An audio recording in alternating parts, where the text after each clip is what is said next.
ในสมัยพุทธกาลงานสังคมสงเคราะห์คืองานหลักของพระพุทธเจ้าปณิธานของพระองค์ออกไปช่วยเหลือคนสถานีวิทยุคลื่นสีขาวโอ้ไทยเชียงรายแพร่แม่ฮ่องสอนท่านกำลังรับฟัง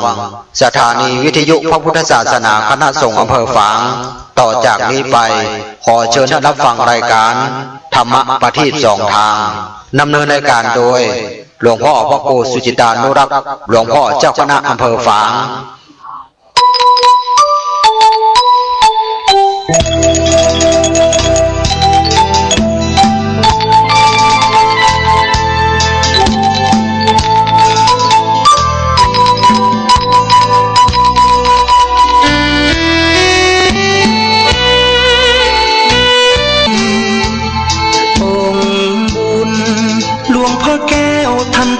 จิตโต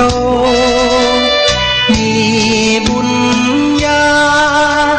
บารมีมากโขมีพุทโธเป็นที่นำทาง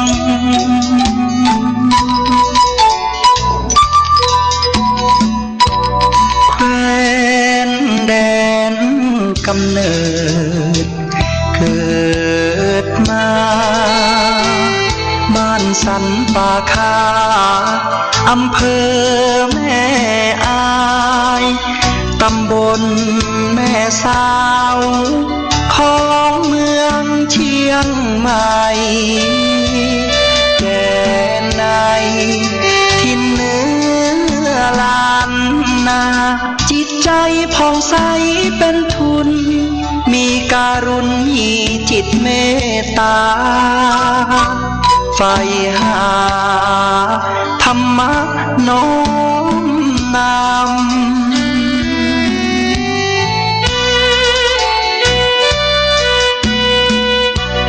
โยมพ่ออุ่นแม่ปอมาหิงสาบิดามารดาผู้เลี้ยงดูเส้นทางธรรมน้อมนำคำชูเดินสู่เส้นทางของผ้าเหลือง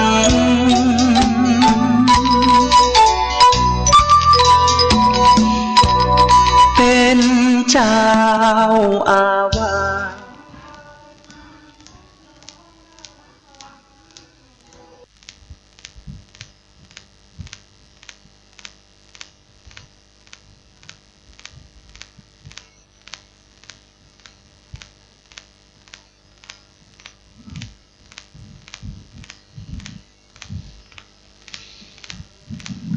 เจริญสุข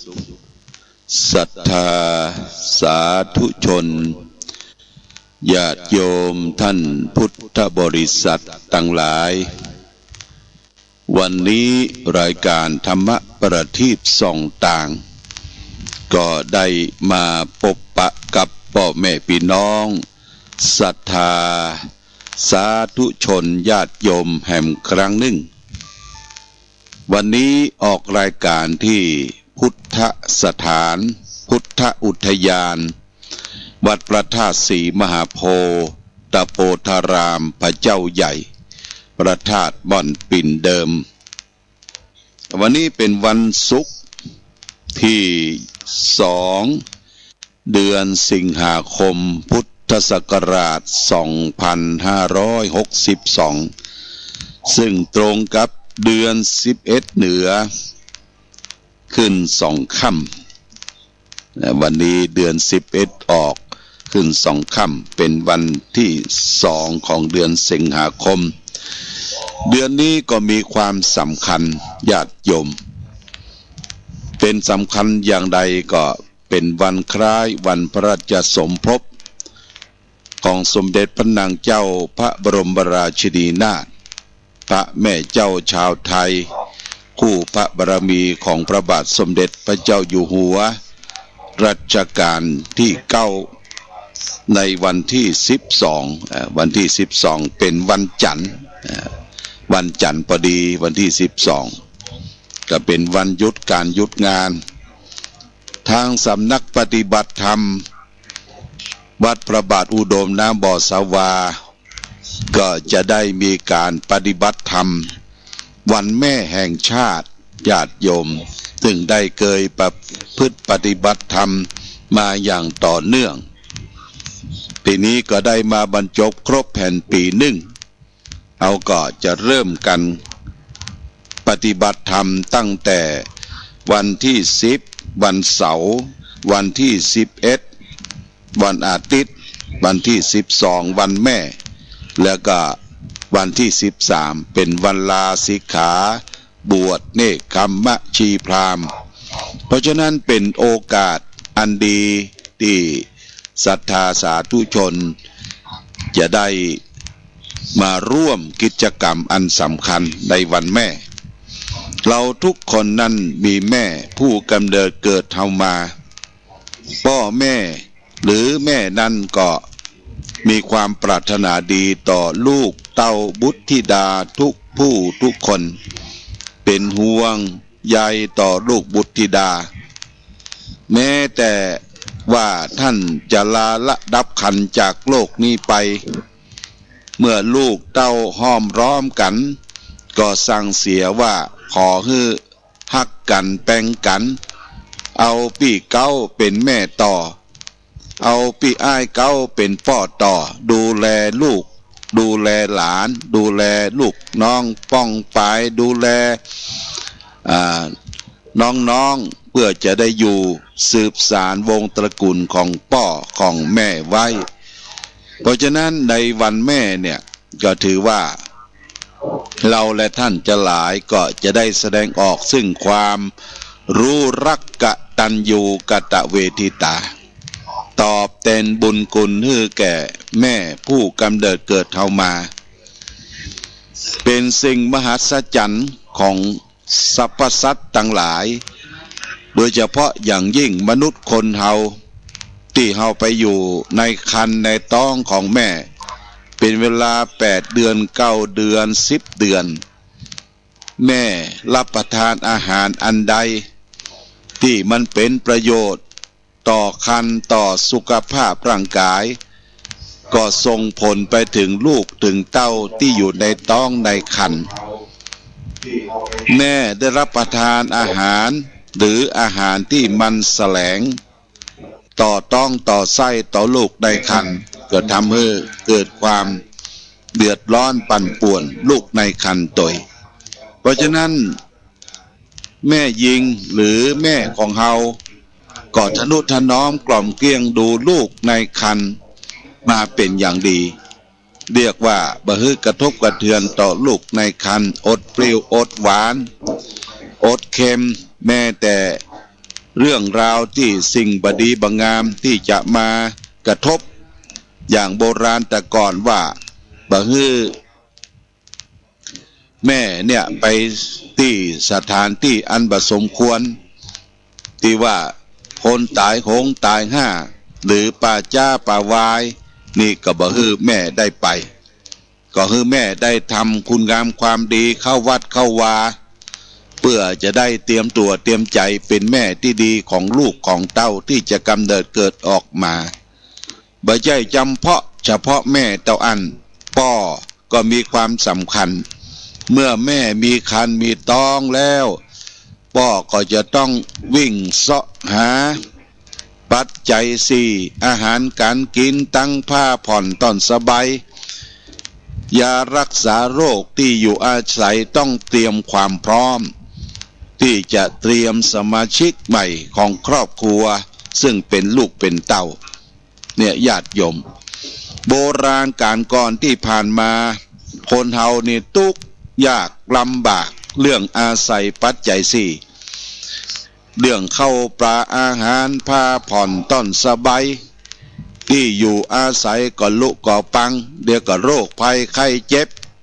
เข้ามาเบียดมาเบียนเนี่ยญาติโยมเฮาผ่านพ้นสิ่งที่เป็นวิกฤตต่อชีวิตที่ผ่านมานั้นก็ถือว่าเป็นโชคดีนะโชคดีสำหรับมนุษย์คนเฮา ที่เฮายังมีแม่มีป้อรักษาตัวเฮาตั้งแต่นอนอยู่ในท้องในครรภ์ของแม่ ชีวิตของเฮานั้นก่อนจะเกิดเฮาบอกว่าจะเกิดดีเกิดร้ายโบราณท่านบอกว่าแม่มารเปรียบเหมือนกวานจ้างที่ว่าแม่มารเปรียบเหมือนกวานจ้างนั้นกวานจ้างอยู่บนคอจ้างเนี่ยญาติโยมถือไม้ขอบางทีก็จ้างก็กลัวไม้ขอของงอจ้างที่จะซับหัวซับองค์อของจ้างแต่ว่าถ้าจ้างมันตกมันสายมันฮื้อกวานจ้างบนคอจ้างตกลงเนี่ยเอาตีนเหยียบย่ำเอางาเข้าแตงก็ได้ถ้ามันจะทรยศแม่ของเฮาก็เช่นเดียวกันเฮาบอกฮู้ว่าเฮาเกิดน่ะบางทีก็จะเกิดปิ้นเกิดขวางบางทีก็บ่เกิดออกมาอาศัยแม่จ้างหมอตำแยโบราณญาติโยมแม่จ้างหมอตำแยโบราณที่จะมาดูแลก็ปอบเป้าประโลมต้องคันแป่งต้องแป่งคันเพื่อจะคือกำเนิดส่วนป้อนั่นก็แป่งที่ยันแป่งผ้าแขวนไว้คือแม่ได้ยันลูกเต้าออกมาเกิดจากธรรมชาติก่อนที่จะเกิดนั้นป้อก็ต้องกระวนกระวายอยู่กลางนอกเฮือนอยู่นอกประตูเฮือนส่วนที่ในเฮือนนั่นก็มีแม่จ้างแล้วก็มีคนที่จะคอยดูแลเป็นลูกมือของแม่จ้างแม่ครับญาติโยมป้อนั่นก็มีคาถาอันใดก็ไล่เทคผีกะผีเพื่อผีเลี้ยอย่างต่างๆที่จะมาแกะมาเลมาลิมบางทีก็มนต์ข้าวสารหวานไล่ผีป้องกันเหตุเพศภัยต่างๆพอได้ยินเสียงลูกคลอดออกมาเอาแว่เนี่ยโอ้ป้อตื่นอกตื่นใจดีอกดีใจที่จะได้มีลูกมีเต้ามีสมาชิกใหม่ในครอบครัวเข้ามาแห่งคนหนึ่งแต่นี้ก็ฟังไปต้มน้ำอุ่นๆต้มน้ำอุ่นๆแล้วก็จนแม่จ้างล้างซ้วยลูกเต้าในครรภ์ออกมาจะเป็นแม่ยิงป้อจายตัดสะดืออย่างเรียบร้อยส่วนป้อนั่นก็เอาหกไปฝังเอาไปฝังที่สี่แยกคนตั้งแพ่งสี่แยกฝังฝากเทวบุตรเทวดาแล้วก็กราบมาหาแม่ก็อยู่ใกล้อยู่หิมปลอดภัยแล้วก็ดีอกดีใจยิ้มแย้มแจ่มใสลูกเกิดมาจะเป็นแม่จริงป้อใจจะเป็นจะได้ถือว่าเป็นลูกทุกผู้ทุกคนก็มีหน้าที่ละต่อไปจะเป็นหน้าที่ของพ่อของแม่กล่อมเกลี้ยงเลี้ยงดูโบราณแต่ก่อนนี้มันมีหงยุกหงยาที่จะฝากต้องฝากคันญาติโยมก็เลี้ยงไปตามอัตภาพแม่ก็ต้องอยู่เดือนอยู่ในสุดอยู่ในมุ้งอยู่ในสุดอยู่ในมุ้งส่วนที่จะไปเสาะว่าหากินหนึ่งเข้าเป่าไฟเสาะหน่อเสาะนางของกินของว่าอันที่บัสแลงต่อลูกบัสแลงต่อแม่ที่อยู่ในเดือนอยู่เดือนอยู่ก็ต้องไปเสาะหาแม่นั่นก็ตัวเหลืองญาติโยมนะตัวเหลืองเอื้อเจือนะตัวเหลืองก็เสียเลือดเสียยางไปแทนที่จะได้กินอาหารที่เป็นวิตามินโปรตีนอย่างสมัยบัดเดียวที่ญาติโยมกลัวพิษเดือนแต่ก่อนนี่นะโอ้ป่อก็จีเข้าจีฮื้อเนาะจีเข้าจีฮื้อปิ้งปลาฮื้ออย่างฮื้อเพื่อจะบำรุงที่เสียเลือดเสียยางไปจะกินวิตามินโปรตีนอย่างสมัยบัดเดียวนี้มิแต่ก่อนตามอัตภาพเนี่ยญาติโยมแม่ก็อยู่เดือนเป็นเดือนป่อก็ต้องต้มน้ำใส่ใบเป้าฮื้ออาบอันยังที่จะพิษเดือนยาหอมยาอันยังก็ต้องเสาะสันปั่นมาฮื้อก็มาเป็นทุกข์ทรมานตั้งสองเท่าเพราะฉะนั้นแม่ป่อนี่จึงถือว่าเป็นปูชนียบุคคลอันลูกเต้าควรสักการะบูชา ควรเคารพนับถือควรทดแทนต่อบุพการีทั้งสองท่านการจะตอบแทนบุพการีทั้งสองท่านได้นั้นนักปราชญ์เขาบอกว่าจะเอาพ่อมาไว้บ่าซ้ายเอาแม่มาไว้บ่าขวาเฮาหาบหามพ่อแม่ทั้งสองอยู่ตลอดเวลาสุมาเตอะเฮือเปิ้นขี้เปิ้นเยี่ยวดดลาดทั้งสองบ่าก็ทดแทนพระคุณของพ่อแม่บ่หมดบ่เสี่ยงใดยิ่งใหญ่มหาศาลในบทเพลงข้าน้ำนมบทหนึ่งท่านร้องไว้ว่าบวชเรียนภาคเพียรจนสิ้นหยดหนึ่งน้ำนมกินทดแทนไม่สิ้นพระคุณแม่เอ่ยเนี่ยญาติโยมหยดหนึ่งน้ำนมของแม่เนี่ยโอ้มีคุณค่ามหาศาลน้ำนมของแม่ก็เป็นเลือดของแม่โดยกลั่นมาเป็นสีขาวเป็นจิรธาราให้ลูกได้ดื่มกินนะได้ลูกได้ดื่มกินเพราะฉะนั้นจะบวชจะเฮียนจะศึกษานำพาจะเป็นตุเป็นพระเป็นเนนเป็นเถรก็ยังทดแทนพระคุณของแม่บ่หมดบ่เสี่ยงใดนี่ญาติโยมหยดหนึ่งค่าน้ำนมทดแทนพระคุณของพ่อของแม่บ่หมดบ่เสี่ยงใดและเราจะทดแทนอย่างใดในฐานะที่ท่านเป็นบุพการีชนเป็นบุคคลที่ได้เกิดอุปการะเรามาก่อนพระพุทธเจ้าก็วางหลักไว้ว่าลูกที่ดีเป็นอภิชาตบุตรหรือเป็นกุลบุตรที่ดีของพ่อของแม่นั้นจะต้องทำหน้าที่นั้นหมายความว่า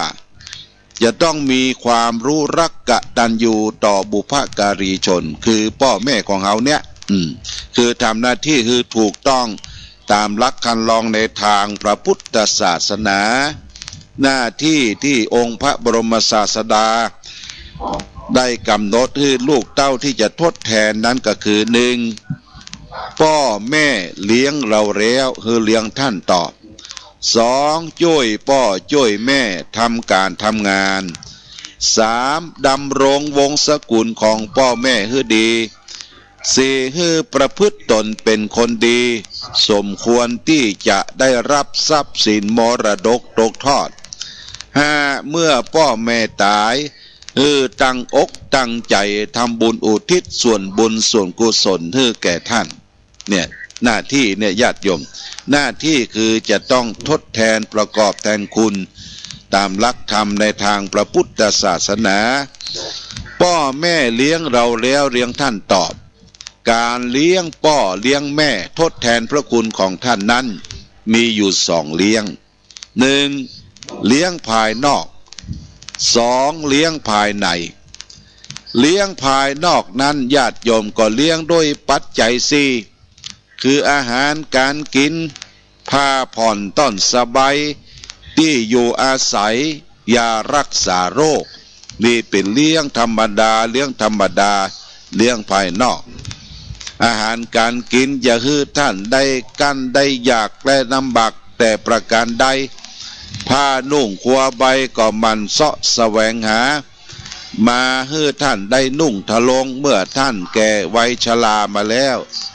และประการสำคัญที่อยู่อาศัยญาติโยมจะต้องปลดต้องแปลงให้เปิ้นได้อยู่เป็นสัดเป็นส่วนบางคนนี่ญาติโยมนะโอ้ลูกเต้าอยู่ตึกอยู่ตึกพ่อแม่ไปอยู่กระท่อมน้อยอยู่หลังตึกปุ่นเพราะอยู่ตึกเนี่ยมันต้อนรับสังคมต้อนรับแขกบ่อยากจะฮือหันพ่อหันแม่ซ้อมซ่อไปอยู่หลังตึกปุ่นญาติโยมอันนี้บ่ถูกต้องเอาก็จะต้องทดแทนโดยที่อยู่อาศัยเปิ้นได้อยู่อย่างอุทะดังใจญาติโยมนะอุทะดังใจอยู่อย่างสะดวกสบายพอสมควรถ้าหน้าฮ้อนก็มีห้องแอร์ติดแอร์ให้เปิ้นห้องน้ำห้องท่าอย่าเพื่ออยู่ไกลถ้าหน้าหนาวก็เสาะผ้านุ่งครัวใบผ้าตุ้มผ้าห่มอยู่สุขสบายเนี่ยญาติโยมเนี่ยเป็นการทดแทนโดยที่อยู่ที่อาศัยและประการสำคัญโรคภัยไข้เจ็บ ที่อันเกิดขึ้นกับวัยชราของพ่อของแม่ก็เสาะยุกเสาะยาปาท่านไปโรงพยาบาลไปหาหมอไปเช็คร่างกายอันเนี้ยควรที่จะไปส่งก็ต้องไปรอบ่ใช่เอาไปทิ้งไปขว้างเอาไปฝากไว้กับหมอบ่ใช่ญาติโยมเราต้องดูแลท่านเป็นอย่างดีพอท่านฮื้อชีวิตฮื้อกำลังฮื้อร่างกายแก่หมู่เราทุกท่านทุกคนจะต้องเยียวยารักษาท่านเนี่ยของกินของว่าอย่างต่างๆอย่าดื้อได้กำได้อยากได้ลำบากแต่ประการใดของที่เปิ้นบ่เคยกินบ่เคยบริโภคก็เสาะสันปันฮื้อท่านยกตัวอย่างง่ายๆได้ญาติโยมได้แบนเนี่ยที่เปิ้นชอบแบนอย่างแบนสีเขียวแบนสีแดงนั้นเปิ้นบ่ใครชอบมันขาวเปิ้นชอบแบนรังนกกินและอร่อยกินและหวานก็เสาะสันปันฮื้อญาติโยมซื้อมาจะไปขี้จิกับพ่อกับแม่ซื้อสันปันฮื้อเติ้นบ่ต้องไปรอฮื้อเปิ้นป่วยนักแล้วก็เสาะแบนเสาะยังไปฮื้อเสาะยุกเสาะยาไปฮื้อสุดท้ายเนี่ยญาติโยม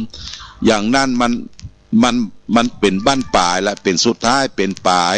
เพราะฉะนั้นเราควรที่จะทำตอนที่ว่าเปิ้นยังมีความยินดีอยากได้ต้องการกินต้องการกำลังบังชาต้องการกำลังใจช่วงนี้เป็นดีบางท่านบางคนพ่อแม่เจ็บไข้ได้ป่วยอยู่ในขั้นสุดท้ายไปขยันขยอท่านกินนั่นกินนี่กินน้ำหน่อยกินแบนหน่อยก็มันกินบ่ได้ญาติโยมกินบ่ได้นี่ก็ไร้ประโยชน์เพราะฉะนั้นเราก็ต้องดูแลพ่อกอยยุกยารักษาไข้อยู่ใกล้ชิดปกลุกปกนั่งพอกอยมันจะได้กินแหนงเมื่อลูนนะเราไม่ได้พอเปิ้นเนี่ยญาติโยมแล้วก็มันก็จะเป็นสันติตะคือการสืบต่อสารสืบต่อในหมายความว่าจะได้เราไม่ได้ดูแลพ่อแม่ลูกหลานก็ไม่ได้ดูแลเราเนอะมันเป็นกรรมเป็นสันติตะสืบต่อเพราะฉะนั้นต้องระมัดระวังญาติโยมท่านสาธุชนทั้งหลายและนอกจากนั้น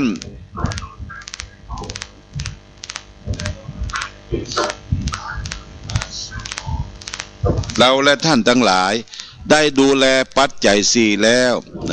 ดูแลท่านเลี้ยงท่านตอบเลี้ยงมีสองเลี้ยงภายนอกและเลี้ยงภายในเลี้ยงภายในก็คือเลี้ยงน้ำจิตน้ำใจของพ่อแม่อย่าได้เป็นคนดื้อคนดึงคนดันคือเป็นคนว่านอนสอนฟังพ่อแม่เพิ่นว่าจะได้บอกจะได้จะไปเหลือกรรมบางทีไปหมิ่นประมาทพ่อแม่ว่าพ่อแม่เปิ้นบ่ฮู้หนังสือเป็นไดโนเสาร์เป็นเต่าปันตีเฮานี่ก็ลวกแหลมไปห้ามไปเฮียนจบปริญญามาแล้วเนี่ยไปตือพ่อตือแม่บ่อายอีน้อยก็หันพิษเป็นชอบตะกี้ก็ฟังข่าวเปิ้นส่งไปห้ามไปเฮียนอีน้องอายุ18นะ18ไอ้อายนะอายุ23ไปอยู่ด้วยกันวะไปเจ้าอาพัสเมนอยู่ด้วยกันอยู่ตึกผลปรากฏว่าอีน้องนี่มีต้องก็ว่านึกว่ามันอ้วนวะกำเนิดเกิดมาเอาเกิดในต้องในคันเกิดมาเอาไปเกิดในห้องน้ำเอายาคัดห้องน้ำเนี่ยกรอกลูกตัวเองกรอกลูกตัวเองแล้วผ้าขนหนูหุ้มห่อแล้วเอาใส่ถุงดำจ้งมาจากตึกอาพาร์ตเมนต์ชั้นที่4ญาติโยมเปิ้นไปพบละอ่อนยังตายดีเตื้อก็สืบว่าลักษณะที่จ้งมาเนี่ยลักษณะก็คือบ่ชั้น2ชั้น3ชั้น4น่ะเปิ้นก็เสาะปะปบเนี่ยญาติโยมเด้อพ่อแม่ส่งไปห้ำไปเฮียนไปอยู่กันเป็นกู้เป็นกิมเป็นปัญหาเอาละกะวันดีคืนดีกะกราบเท้าคุณพ่อคุณแม่เงินที่จะส่งเสียเงินค่าเทอมเงินด้านเงินนี่บ่มีละเนอะพ่อแม่ก็กูลีกูจอบ่มีเงินถุงเงินถังก็ไปกู้หนี้ยืมสินเอานั่นไปจำนำให้ลูกคือเต้า ได้ห้ามเฮียนศึกษาอีนายข้างคือบนายข้างคือ ไปอยู่กันเป็นกู้เป็นกิมเดี๋ยวบ่เกิดหน้าเกิดหลังเนี่ยญาติโยมอันนี้คือเฮามีความบรุรักกตัญญูต่อพ่อต่อแม่เปิ้นยะการปักกะวำอยู่กลางต้งกลางหน้าอาบเหงื่อต่างน้ำทำงานเนี่ยญาติโยมอันเนี้ยควรที่จะสำนึกทดแทนพระคุณของพ่อของแม่พ่อแม่ได้เลี้ยงดูเราก็เลี้ยงท่านตอบเลี้ยงน้ำจิตน้ำใจโดยมีสองเลี้ยงไปนอกและเลี้ยงไปในสองทำตนเป็นคนดีของพ่อของแม่แต่ก่อนนี้เปิ้นมีลูกเป็นพ่อชายก็อยากจะเห็นชายผ้าเหลืองถ้าเป็นลูกไม่ยิงก็อยากคือเป็นแม่สีเรือนเนี่ยเป็นสีสง่าของวงตระกูลนะเนี่ยรักษาวงตระกูลของพ่อแม่ประการต่อไปก็คือรักษาตนรักษาวงตระกูลของพ่อแม่ให้ดีอย่าไปให้มันปิ้วมันดำมันช้ำมันต่ำมันเสียอย่าเอาของบดีบางงามมาเสพมาสีดมาเล่นมาถองสู่ร่างกายติดยาอย่าประการต่อไปประพฤติตนเป็นคนดีสมควรที่จะได้รับทรัพย์สินมรดกตกทอดมรดกตกทอดเนี่ยบ่ได้ยิบยื่นให้ปันแผ่ผู้ใดก็ให้ลูกคือเต้าทุกผู้ทุกคนที่จะได้สืบสานต่อไปสุดท้ายเมื่อพ่อแม่ตายตั้งอกตั้งใจทำบุญอุทิศส่วนบุญส่วนกุศลให้แก่ท่านเปิ้นจะตายเป็นผีเก่าเน่าเมินเป็นขวบเป็นแล้งเป็นปีเป็นหลายปีมีงานสำคัญทางจารีตประเพณีเข้าสลากหากไม้เข้าวาษาออกวาษาเดือนจีปีใหม่เดือนสี่เปงเดือนยี่เปงเนี่ยญาติโยมตานหาพ่อหาแม่ตานกัวเข้าขันเข้าหรือได้ฟันหันหาพ่อหาแม่ก็ทำบุญอุทิศส่วนบุญส่งกุศลเพื่อแก่ท่านนี่เป็นการทดแทนประกอบทดแทนมีความกตัญญูกตเวทิตาต่อบุพการีชนภายได้ทำนั่นถือว่าเป็นคนดีในทางคติในทางพระพุทธศาสนาพระพุทธเจ้าได้ตรัสเป็นภาษาบาลีว่านิมิตตังสาธุรูปานังกตัญญูกตเวทิตาความกตัญญูกตเวทิตาเนี่ยเป็นนิมิตเป็นเครื่องหมายของคนดีเขาจะพอคนดีก็พอง่ายญาติโยมพอที่คนมันหูกุลและก็ตอบแทนกุลคนใดหูกุลตอบแทนกุลนั่นคือเป็นคนดีเพราะฉะนั้นเขาจะทำอะไรอย่างเป็นความดีฝากคือแม่ก็คือทำตนเป็นคนดีเช่นการไปบวชไปเรียนไปศึกไปษาไปพัฒนา